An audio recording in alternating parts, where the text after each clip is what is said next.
신신명 강의 제6강 불견 정추 영유 편당 정과 추를 보지 않나니 어찌 편당이 있겠는가. 하나의 공은 결국 양단과 같아서 모든 게 살아난다고 했습니다. 하나의 공으로 통일되었을 때 그야말로 진공묘유가 되는 것이니 양단이 상반되는 것이 아니라 서로 조화를 이루고 돕는 입장이 되어 같아진다는 표현을 씁니다. 삼라만상이 전부 그 속에 무르녹아서 조화를 이루면 네가 잘났다 내가 잘났다 하는 것이 있을 수 없습니다. 앞에서 쌀과 겨로 이야기할 때 겨는 겨대로 가치가 있고 쌀은 쌀대로 가치를 지니고 있다는 입장에서 보면 정과 추가 없습니다. 정은 정밀한 것이고 추는 거친 것인데 이런 차이를 보지 않는다는 말입니다. 가치와 공능을 똑같이 서로 인정해 주는 것입니다. 예를 들어서 살림 사는 사람이나 밖에 나가 돈 버는 사람이나 그 역할이 달라서 그렇지 가치는 똑같습니다. 나가서 돈 번다고 해서 더 가치 있는 것이 아니고 안에서 살림한다고 해서 가치가 덜한 것도 아니고 똑같이 가치 있고 소중합니다. 그것이 정과 추를 보지 않는 이치입니다. 음식으로 이야기하면 반찬이 노댓가지라 하더라도 자기 마음에 드는 음식이 있을 것이고 마음에 들지 않는 음식이 있을 수 있다는 것입니다. 스님들의 삭발 목욕일에는 김이나 두부 같은 조금 나은 반찬이 몇 가지 올라옵니다. 한 상의 반찬이 오면 4~5명에게 내려가고 많으면 5명에서 10명까지 내려가는데 평소에 못 보던 반찬이고 조금 마음에 드는 반찬이라고 해서 위에서 좋은 반찬을 다 덜어버리면 밑에 있는 사람에게는 맛없는 반찬만 돌아가게 될 것 아닙니까? 그래서 그런 부분에 대해 주의를 줍니다.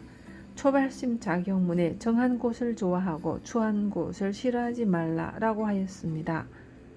반찬도 마찬가지여서 마음에 드는 반찬이든 마음에 안 드는 반찬이든 조금씩 먹을 만큼 덜어서 먹도록 훈련시킵니다.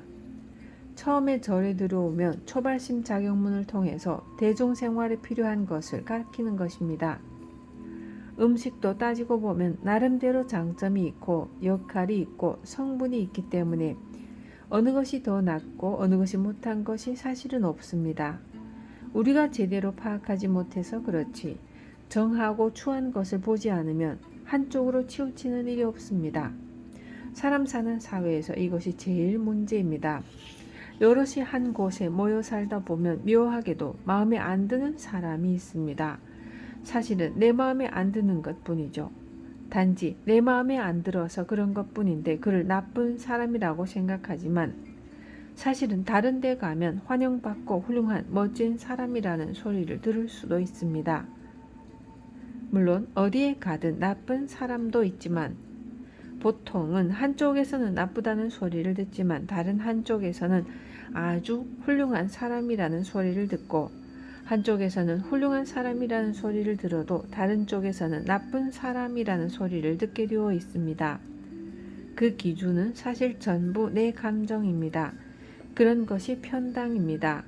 아전인수격으로 내 잣대, 내 감정, 내 기준으로 사람을 점수 매기다 보니 치우치는 것인데 사람의 가치를 똑같이 인정해주고 나름의 장점과 쓸모를 다 이해해줄 수만 있다면 따로 잘나고 못나고를 보지 않고 어디에도 치우치지 않는다는 것입니다. 돌담을 쌓을 때 보면 가만히 보면 되게 큰 돌이 빨리 쌓입니다. 그런데 그 돌을 받치기 위해서는 작은 돌을 꼭 고여줘야 합니다. 작은 돌이 없으면 큰 돌을 깨서 작은 돌 역할을 하게 합니다. 조그만 돌이 없으면 큰 돌이 그 자리를 지탱할 수 없습니다. 작은 돌이라고 해서 그 역할이 작거나 큰 돌이라고 해서 그 역할이 더 많거나 한 것이 절대 아닙니다. 우리가 보기에 무식한 사람이나 유식한 사람도 사실은 똑같습니다. 꼴찌가 있어야 1등이 있는 것이지 꼴찌 없는 1등이 어디에 있겠습니까? 우리가 정말 속 시원하게 꿰뚫어서 이해하고 받아들일 수 있으면 절대로 한쪽으로 치우쳐서 보지 않습니다. 편당에 있을 수가 없는 것이죠. 대도, 체관, 무의무난. 대도는 그 체가 너그러워서 쉬움도 없고 어려움도 없다. 신신명 맨 처음에는 지도무난이라고 했고 여기에서는 무의무난이라고 했습니다. 표현만 다를 뿐 같은 뜻입니다. 지극한 도를 바람직한 삶이라고 해석했는데 그 도는 본체가 너그럽다고 하였습니다. 대도란 무엇이겠습니까? 가슴 툭 터진 인생, 시원한 인생입니다. 그것이 대도지 달리 무슨 대도가 또 있겠습니까? 있을 필요도 없습니다. 어디에도 걸릴 게 없고 무엇이나 거울처럼 비춰볼 수 있는 그런 마음가짐과 삶의 태도가 바로 대도입니다. 우리가 가지고 있는 마음의 본래 모습만 제대로 파악되면 무한히 넓고 광대하고 깊고 높은 그런 마음이 바로 내가 됩니다. 내가 그 마음이 되고 그 마음이 내가 되면 정말로 본체가 한없이 너그럽고 큽니다. 그래서 모든 것을 수용할 수 있습니다. 그런데 이런 것을 우리가 다 가지고 있음에도 불구하고 빙산의 일각도 못되게 조금밖에 수용하지 못하고 있는 것입니다. 무궁무진한 것이 우리 속에 아직 그대로 남아 있습니다. 이것을 얼른 부처님의 좋은 솜씨로 캐내서 개발해야 내 것이 되고 자유자재로 쓸 수 있습니다. 앞에서 지극한 도는 어려움이 없다고 했지만 여기에서는 체가 너그러워서 쉬움도 없고 어려움도 없다고 했습니다. 표현이 조금 다를 뿐 어긋난 표현은 아닙니다. 우리 마음은 본래 모습이 아주 너그러운데 우리가 제대로 확대시켜 쓰지 못한다는 것이 큰 아쉬움으로 남아 있습니다. 스스로 개발하지 못하면 선지식들의 이런 가르침을 통해서 내 살림살이를 만들어야겠습니다. 이것이 우리들의 과제이고 화두입니다. 소견호의 전급전지. 작은 견해로 의심하고 의심해서 급하게 할수록 더욱 더디어진다. 호는 여우라는 뜻으로 주로 쓰이지만 의심하다라는 뜻도 있습니다. 호의는 의심하고 또 의심해서 의혹이 많다는 것입니다. 마음이 확 터져버리지 못하고 뭔가 찝찝한 것이 남아있는 것이 호의입니다. 작은 견해로 의심해서 급한 마음에 자꾸 급하게 할수록 더욱 더디어진다고 하였습니다. 앞에서 화두를 들어도 도대체 자기 뜻대로 안 되니 법당 마룻바닥에 이마를 찌은 스님 이야기를 했습니다. 그런 경우가 바로 이치를 모르고 급하게 하려고만 하는 것입니다. 도대체 마음이 터지지 않는 것이죠. 전급전지라는 말은 우리들이 공부하는 모습을 승찬 스님이 훤히 들여다보고 있는 느낌입니다. 승찬 스님의 삶과 그런 힘든 삶이 또 있었겠습니까? 그런 힘든 삶을 끝내고 마음이 툭 터져 대중을 거느리고 공부하는 모습들을 굽어보시면서 눈에 들어오는 별별 근기의 사람들을 보고 안타까운 마음에 이런 이야기를 하시지 않았나 싶습니다.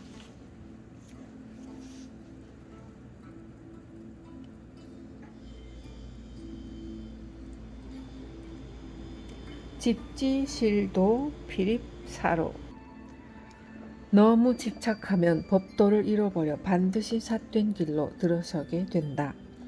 법도라는 것은 물 흐르듯이 자연스러운 것입니다. 그런데 너무 집착하다 보니 그만 그 이치를 잃어버려 삿된 길로 들어섭니다. 기도가 그렇고 참선이 그렇고 간경이 그렇고 돈 버는 일도 그렇습니다. 돈 버는 일도 자신의 위치를 모르고 자기 소견대로 그냥 이렇게 하면 벌어지려니 생각하고 무턱대고 하면 결국 망하게 됩니다. 여기서 삿된 길은 돈 버는 사람에게는 망하는 것입니다.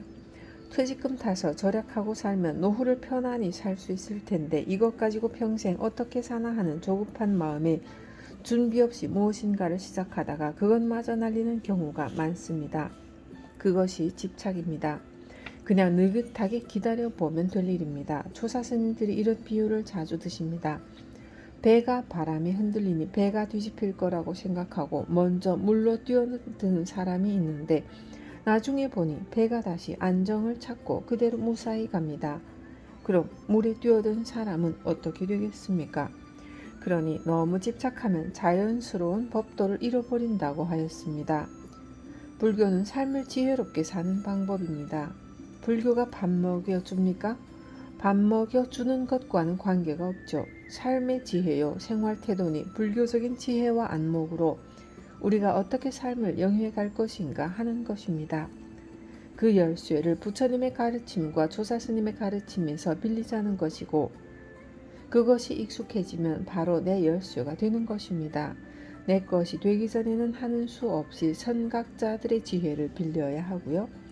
집착하면 법도를 잃어버리고 반드시 삿된 길에 들어설 것이라는 말은 공부하는 이야기도 되고 장사하는 데 필요한 이야기도 되고 사업에 필요한 이야기도 되고 사람 관계에 필요한 이야기도 되어 인생에 해당되지 않은 것이 없습니다.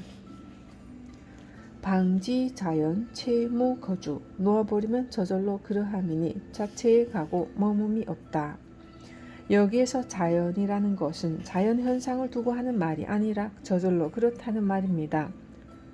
놓아두면 물 흐르듯이 흘러가는 것입니다. 채는 대도 채관의 채로서 우리의 심체입니다. 삶의 본체에는 가고 머무는 것이 없다고 하였습니다. 가도 가기만 하는 것이 아니고 머물러 있다고 해서 그냥 머물러 있기만 한 것이 아닙니다. 갈 때는 가고 머물 때는 머무는 것입니다. 그런 것이 채무거주입니다. 우리는 갈 때 안 가고 머물 때 안 머물며 무조건 머물러 있거나 무조건 갑니다. 그렇게 하면 물 흐르듯이 저절로 되는 일을 경험하지 못합니다. 사람이 세상을 살면서 앉을 자리 설 자리만 보고 앉고 서도 어지간히 된 사람이라고 그러지 않습니까? 갈 때와 머물 때를 잘 아는 것, 갈 곳과 머물 곳을 잘 아는 것, 즉 장소와 시간을 잘 알아서 생활한다면 참 멋진 모양새입니다. 불교의 지혜를 빌어서 삶의 모양을 갖추자는 말입니다. 부처님의 가르침과 조사스님의 가르침을 빌어서 내가 살아가고 있는 모양을 어떻게 그려갈 것인가 하는 것입니다. 지금의 모양새가 저절로 그러지 못하고 자연스럽지 못하다는 것은 스스로 잘 알고 있지 않습니까? 신신명 구절 하나만으로도 평생 삶의 거울이 되고 인생의 지침이 될 것입니다. 임성합도 소요절뇌 성품에 맡기면 도에 합해서 소요자재의 번거로움을 끊는다. 앞에서 평생 동안 신신명으로 수행하신 스님의 이야기를 했습니다. 유교 공부를 많이 하고 절에 들어와서 불경 공부를 많이 했습니다. 이 스님이 글씨를 잘 쓰셨는데 나중에는 신신명 쓰는 것으로 수행을 삼았다고 말씀드렸습니다. 그분의 호가 임소산인입니다. 신신명 중에서도 임성합도 소요절례라는 이 구절이 제일 마음에 들었던 모양입니다.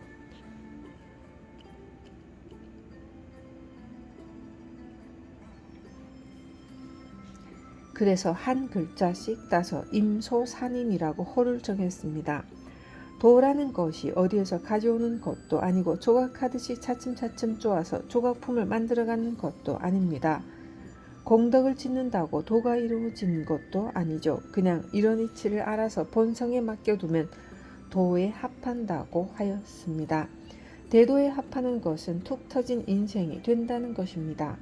행복한 인생, 평화로운 인생, 자유로운 인생이 된다는 것입니다.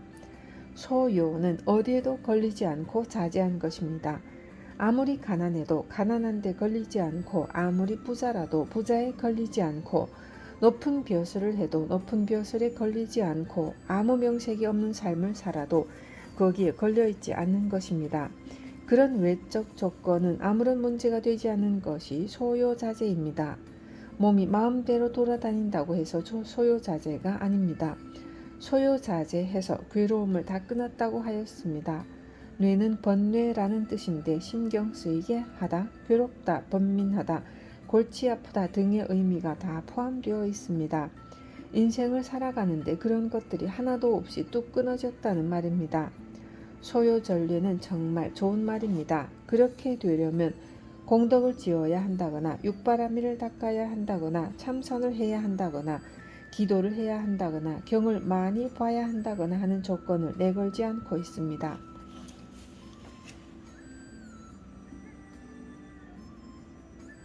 그냥 우리 본성에 맡겨두면 도에 합한다고 하였습니다.